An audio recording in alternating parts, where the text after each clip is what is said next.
خیلی ها از هم میپرسن میگن همون نوید تا کی میخوای مجرد بمونی، چرا زن نمیگیری؟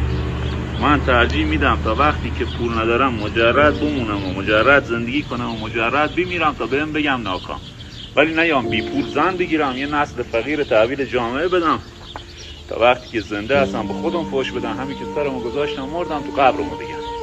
نگاه برادر من، بدون پول زن گرفتن یعنی حروم مردن.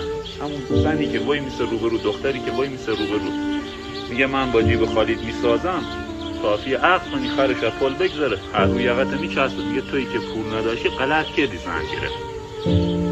اون نسل زنایی که با جیب خالی شوهرشون میساختن اونا منقرض شد. الان پول نداشته باشی نمیخوانه، دوستت ندارن.